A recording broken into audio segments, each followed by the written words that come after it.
بچه‌ها سلام، اسم من سباست و به یه ویدیوی دیگه با من خیلی خوش اومدین. تو این ویدیو قراره با هم یه دسر پاییزی به شدت خوشمزه و پرطرفدار درست بکنیم که من قراره آموزشش رو براتون بذارم. یه قسمتی از روزمره من توی کارگاه رو با هم ببینیم و مرسی که سابسکرایب و لایک میکنین. بزن بریم.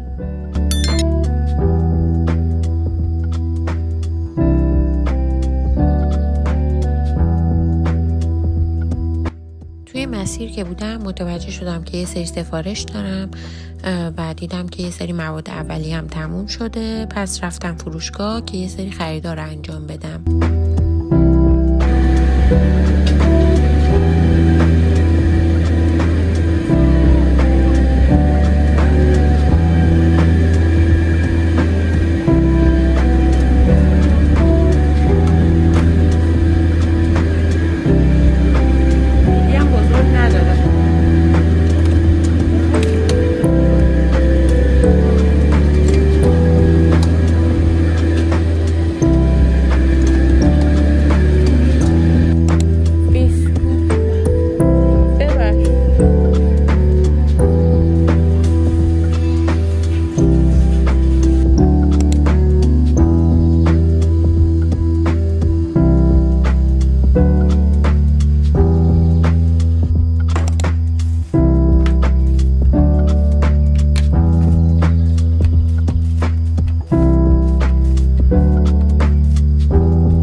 بلوندی سیب و دارچین درست بکنیم. اگر نمیدونین بلوندی چیه که عکسشو یه جایی همین جاها براتون میذارم.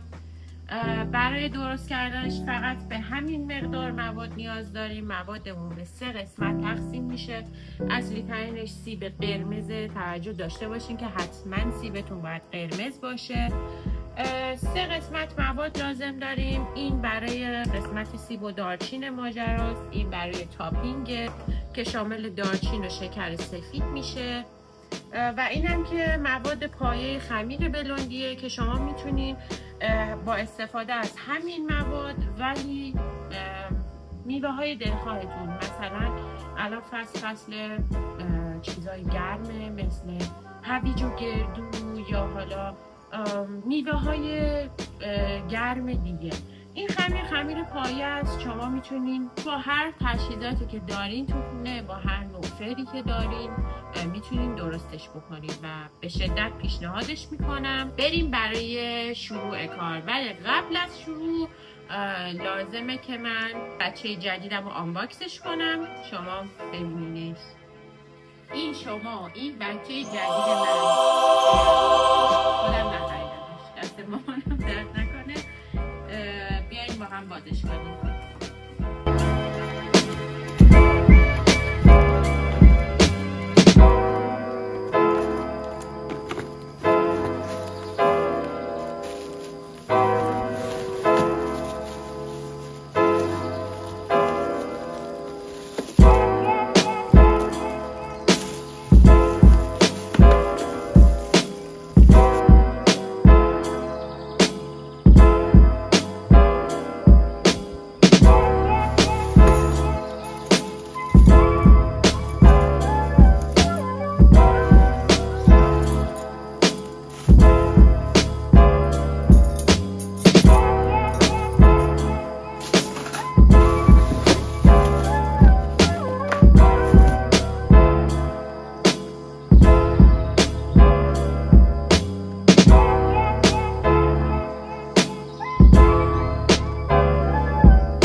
الان با این همزن جدید می‌بینیم که کارشون می‌کنه.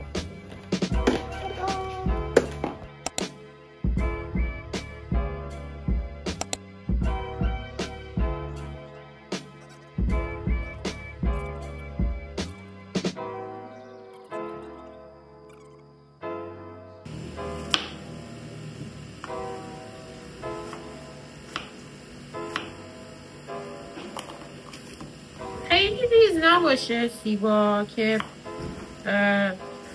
حس بشه. البته بازم خیلی سلیقه‌ای، اگه شما دوست ندارین که اونقدر بیاد زیر دندون سیبتون میتونین ریزتر خوب بکنین. حتی ما الان حدود 300 گرم سیب قرمز داریم که قبل از شروع هر چیزی مخلوط دارچین و شکر قهوه‌ای که حتما باید مرطوب هم باشه رو میریزیم توی سیب، با هم مخلوط میکنیم و میذاریم کنار تا وقتی که رسیپی رو بخوایم پیش ببریم. اولین کاری که میکنیم اینه که شکر قهوه‌ای رو با کره‌ای که ذوب کردیم و گذاشتیم یک کم از دما افتاده، کره داغ نیستش، با هم مخلوط میکنیم تا یک دست بشه.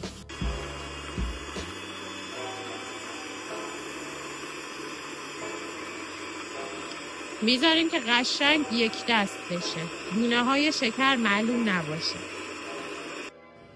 الان شکر و کره با هم کامل مخلوط شدن بدون اینکه دونه شکری معلوم باشه. ما تو این مرحله تخم مرغ که یه تخم مرغ کامل و یه زرده هست با وانیل اضافه میکنیم به این ترکیبمون و در حدی هم میزنیم که فقط با هم مخلوط بشن، چون اگر خیلی هم بخوره بلوندیتون بافت خوبی پیدا نمیکنه و به شدت شکننده میشه. الان تمام مواد خشک رو قبل از اینکه بریزیم داخل ترکیب با هم مخلوط میکنیم. آردم از قبل الک شده. نیروی کمکی هم چه خوبه که هست، از راه رسید و تخصصش رو در اختیار ما قرار داد. به این حد رسید. خیلی هم میگم نباید بعد از ریختن تخم مرغ هم بخوره. بعدش سیب و دارچین هایی که از قبل مخلوط کرده بودیم و به این ترکیب اضافه میکنیم. سیب و دارچین رو که اضافه کردیم فقط در حد مخلوط شدن هم میزنیم و تمام میریزیم داخل قالب و میذاریم برای پخت. قالب 20 در 20 دارم که چرخ کردم، کاغذ روغنی گذاشتم. قالب دلخواهه، شما اگر میخواین که بلوندیتون یه حالت قوچ نازکتری داشته باشه میتونید قالبای 24 در 24 هست استفاده بکنید، ولی خب من میخوام که یکم اون حالت کیکی رو داشته باشه و مثلا قوچ بیشتری داشته باشه. برای همین من قالب 20 در 20 استفاده میکنم. قسمتی داریم برای گارنیش که مخلوط شکر سفید و دارچین که این بازم دلخواهه. مخلوط میکنیم و میریزیم روی مواد بلوندی. فر رو از قبل روی 170 درجه گذاشتم که گرم بشه، میره توی فر تا نیم ساعت دیگه. امیدوارم که از این آموزش خوشتون اومده باشه و خیلی خوشحال میشم که اگر درست کردین برای من عکسشو بفرستین. حتما نظرتون رو راجع به این نوع ویدیوها برای من بنویسین. مرسی که سابسکرایب هم میکنین و تا ویدیوهای بعدی خداحافظ.